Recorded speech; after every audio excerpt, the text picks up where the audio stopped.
chegamos na parte final da nossa jornada pelo volume 1 dos estudos psiquiátricos de Jung. E aqui o foco muda. A gente deixa um pouco a teoria de lado para entrar na arte da aplicação. Ou seja, como é que a gente enxerga esses conceitos todos no mundo real, nas pessoas com quem convivemos?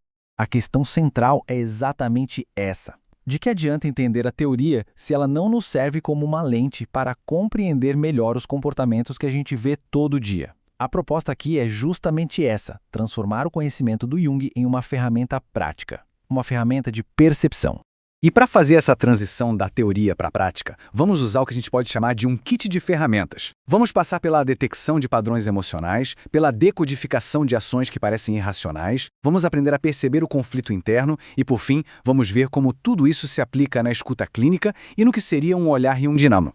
Ok, vamos para a nossa primeira ferramenta então, o detector de padrões. A ideia aqui é usar o conceito de complexo do Jung para a gente conseguir entender por que às vezes certas reações emocionais parecem, totalmente desproporcionais à situação. Jung chamou isso de complexo de carga afetiva.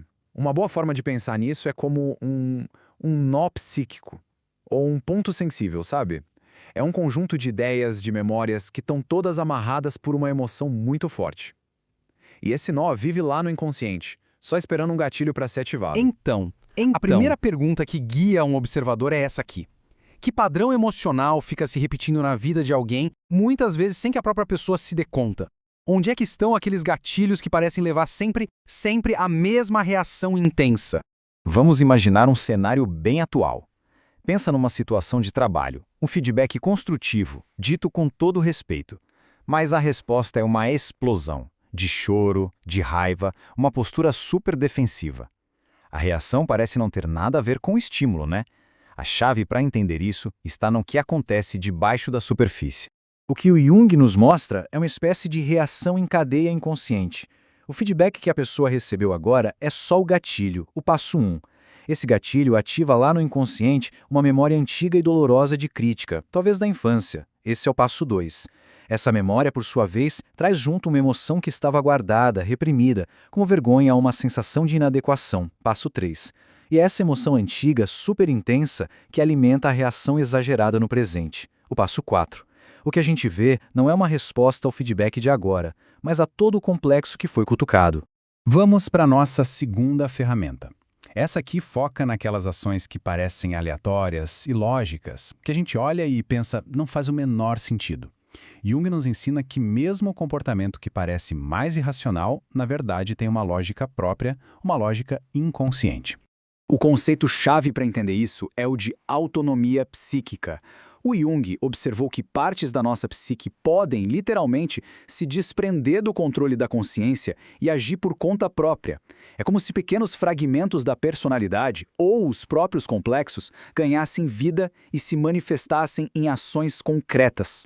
E como é que isso aparece na prática? O Jung dá exemplos bem curiosos nos estudos dele. Ele fala, por exemplo, do erro de leitura histérico, em que a pessoa lê uma frase e, sem nem perceber, troca as palavras, mas mantém o sentido original. É a mente inconsciente agindo ali. Ou o caso da paciente que arranca o próprio casaco da mão dele quando ele tenta limpar batendo porque a ação de bater ativou um complexo de abuso. São ações que a consciência não comanda, mas que estão expressando algo muito profundo. Então, a pergunta para o observador nesse caso é: quando a gente vê um ato que parece não ter sentido nenhum, que lógica oculta ele pode estar servindo? Que necessidade ou memória inconsciente está tentando se expressar através daquela ação? E falando nisso, se a ideia é justamente essa, transformar a teoria do Jung numa lente prática para entender o mundo, vale a pena se inscrever no canal. Toda esta série foi construída com esse propósito em mente. Nossa terceira ferramenta nos ajuda a perceber as divisões internas. Sabe, aquelas contradições que existem dentro de uma mesma pessoa? Ela nos permite ver a luta silenciosa entre aquilo que a pessoa acredita ser e aquilo que o seu inconsciente expressa. O Jung chamou isso de divisão da consciência, ou dupla consciência, a partir de casos que ele observou. E veja bem, não estamos falando de múltiplas personalidades como nos filmes, mas de uma cisão, uma divisão fundamental no caráter, onde duas forças opostas convivem na mesma pessoa. Esse esquema aqui ilustra isso perfeitamente. De um lado, a gente tem o eu consciente, a persona que a pessoa mostra para o mundo, educada, correta, socialmente adaptada. Do outro lado, o eu inconsciente se manifesta em ações que contradizem tudo isso. Atos impulsivos, comentários rudes, uma desordem que parece escapar ao controle. É aquela pessoa que diz sim com a boca, mas cujo corpo e cujas ações gritam não. Por isso, a pergunta que guia a observação aqui é crucial. Quando existe essa diferença clara entre o que é dito e o que é feito, qual é a batalha interna que está acontecendo ali? Que parte da personalidade, talvez uma parte reprimida, está tentando se manifestar? Agora, vamos juntar essas ferramentas todas. Como é que elas se traduzem numa forma de escutar, numa postura de observação? O Jung nos oferece o que a gente pode chamar de uma escuta clínica, que vai muito além das palavras e busca entender a psique como um todo. Os princípios são simples, mas muito profundos. Primeiro, escutar os temas que se repetem. Depois, notar quais palavras específicas parecem carregar um peso emocional diferente. É fundamental perceber os sintomas não como falhas, mas como a linguagem da psique, como uma forma de comunicação. É observar o contraste entre a máscara social e aquilo que vaza do inconsciente. E por fim, a pergunta-chave. Que necessidade profunda este comportamento, por mais estranho que pareça, está tentando satisfazer? E aqui, um ponto essencial, um ponto ético. O objetivo desse conhecimento, dessa forma de observar, não é sair diagnosticando amigos, familiares ou colegas de trabalho. O objetivo é aprofundar a empatia e a compreensão, é entender a complexidade humana, não colocar as pessoas em caixas ou aplicar rótulos.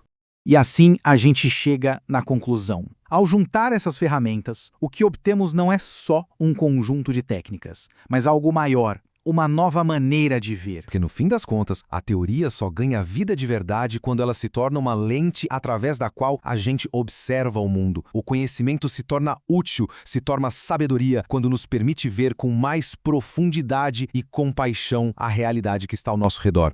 Com isso, a gente fecha a base do volume 1 de Jung.